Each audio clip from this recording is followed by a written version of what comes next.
Foi o que aconteceu para o seu início de vida com voo próprio?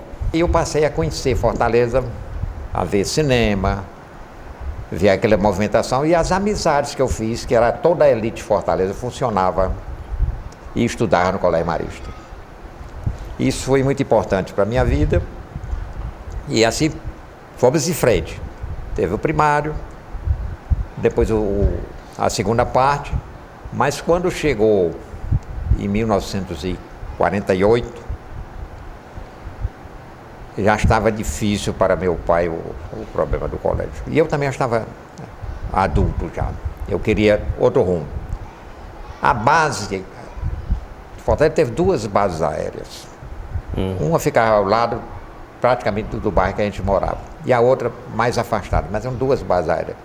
Uma hoje é o Jockey Club e a outra é onde está o aeroporto. Tá certo, não conheço. Então a aviação me fascinava, aqueles aviões de noite rodando ali, o Zeppelin, aqueles blimp, me fascinaram. Meu interesse era fazer medicina. Medicina tinha que ir para Bahia ou para Recife. Meu pai não tinha condições. Fortaleza não tinha. Só tinha direito e parece que odontologia. Então eu vi que tinha que mandar ir-se embora. Então, com os amigos, e tinha um amigo meu muito interessante, a gente conversando um dia junto, era Silvio Montajano. Eu disse, e agora o que é que nós vamos fazer? Ficar aqui, não sei o quê, que a gente não vamos embora para a aeronáutica. E como? Vai ter exame, está havendo um curso preparatório agora na base aérea. Fui aprovado, passamos um mês esperando a incorporação no Ministério da Aeronáutica, mas já na escola, como civil, fazendo o trabalho de limpeza, de faxina, ordem unida, aquilo que todo soldado faz. Então, quer aprender. Para aprender. Mas foi uma experiência interessante. Eu não estava acostumado com isso, treinei um pouco. Mas quando foi em novembro, fomos incorporados, passamos a ser alunos e começamos então o curso. Eu estava deslumbrado.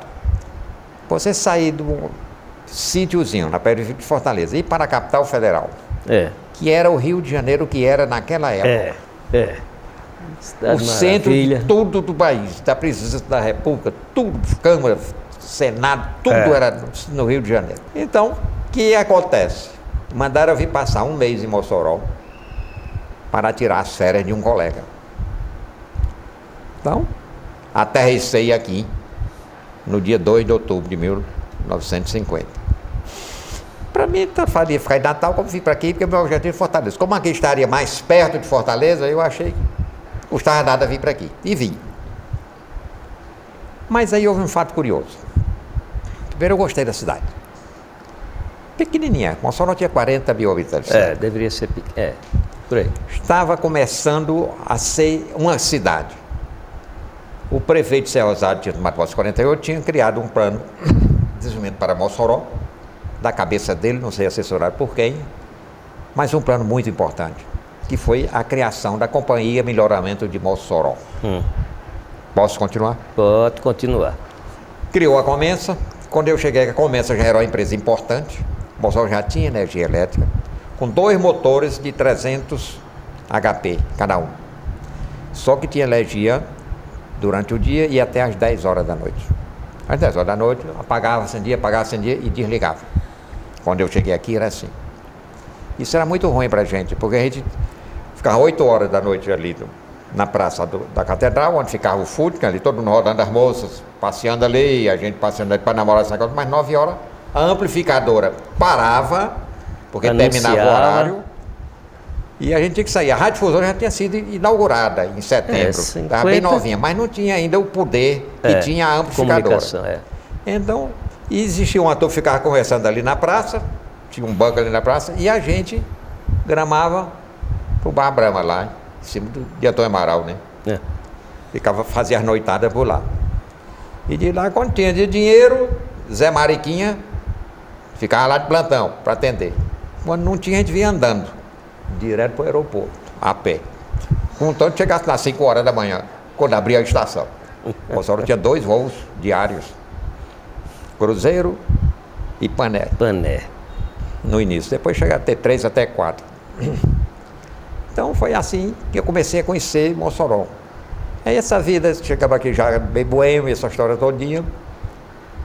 E eu fiquei encanado. Primeiro, as noites de Mossoró, o luar de Mossoró, esse luar cristalino que tem aqui. Aquela chuva de prata que os poetas falam tanto, isso existe em Mossoró até hoje, né?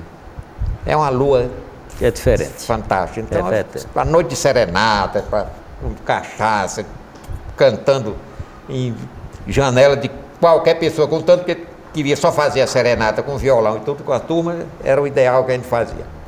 Pois bem, nesse íntere foi a minha chegada a Mossoró.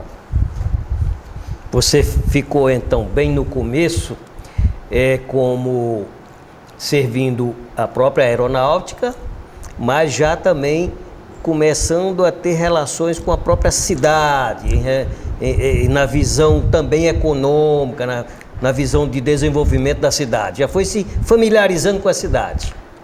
Houve um fato curioso, porque a coisa que mais me fascinou quando eu vim para Mossoró foi o Aeroclube. Foi? O Aeroclube tinha 4 aviões, depois chegou a ter 6 aviões. Quando eu vi o Aeroclube, eu disse, eu tenho que ficar aqui. Eu vou fazer meu curso de pilotagem, que eu não tinha. Ah, tá. Fiquei maluco. Fui para dentro do Aeroclube, eu tinha bons conhecimentos, entendeu? E o Aeroclube tinha uma elite da cidade lá frequentando. É verdade. Então foi aí que eu fiz as grandes amizades da minha vida, foi lá no Aeroclube. Que eu depois passei a fazer manutenção dos aviões. Uma manutenção completa, de abrir motor, substituir motor, esse negócio, eu fazia tudo. Mantinha os aviões totalmente em ordem, liberar para voar. E a condição que eles me davam é o seguinte, ele não cobrava nada. Eu voava de graça, quer dizer, minhas horas de voo eu não pagava, por conta da manutenção que eu fazia. Uhum. Mas o avião já era minha cachaça, e com isso então realmente ficou muito grande.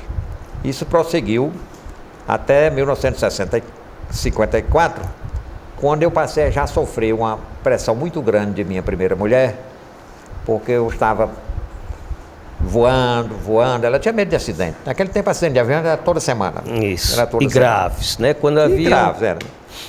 E eu achava que dava certo, mas de qualquer maneira, mas aí aconteceu uma coisa interessante. Em 1954, o governo era Ivan Rosado, era Ivan Rosado, prefeito de Mossoró, e eu inaugurava o serviço telefônico da cidade, que a Comerciante tem 3 metas: energia, água e telefonia urbana. Energia já estava. A água não estava por quê? Porque quando assumiu o governo, transferiu para o governo do estado. Era um projeto muito caro da água de Mossoró. Foi feito Saturnino de Brito, que era o papa do papa em saneamento básico do Brasil, foi que fez esse projeto de Mossoró, que era complicado. A água de Mossoró muito pesada, Sempre calcário. foi muito complicado a água em Mossoró, naquela época. Pois é, então o que projetaram? Uma usina de deionização. É uma resina, que a água passava pela resina, tirava o calcário, e a água saía cristalina. Para tomar banho, uma beleza. Mas para beber era horrível.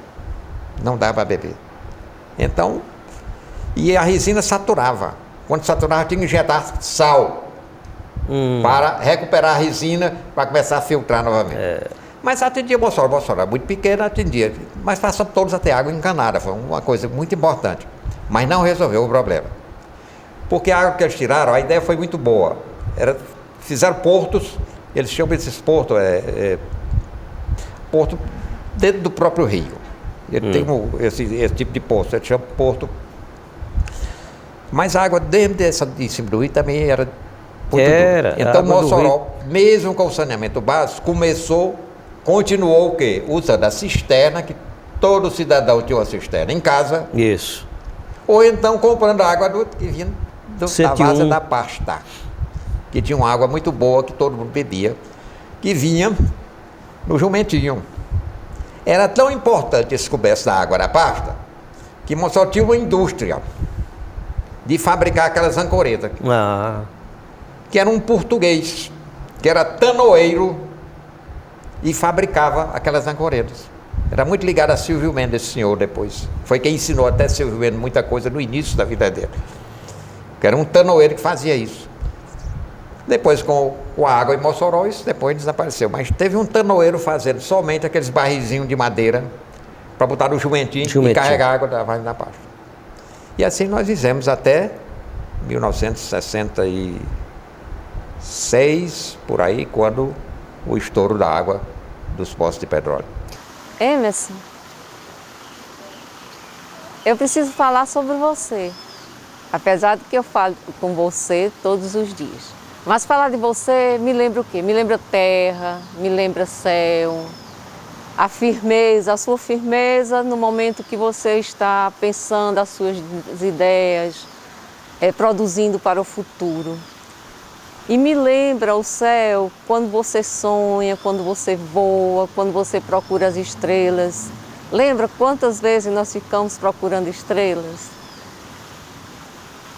É o que eu acho mais bonito em você. O nosso primeiro filho, esperar Ciro, vê-lo crescer, 4 meses e meio que você me acompanhou para a gente constituir a nossa família. Os seus sonhos, sabe, é muito bom. É muito bom viver com você, são 23 anos. Se você me pedir em casamento hoje, eu aceito novamente.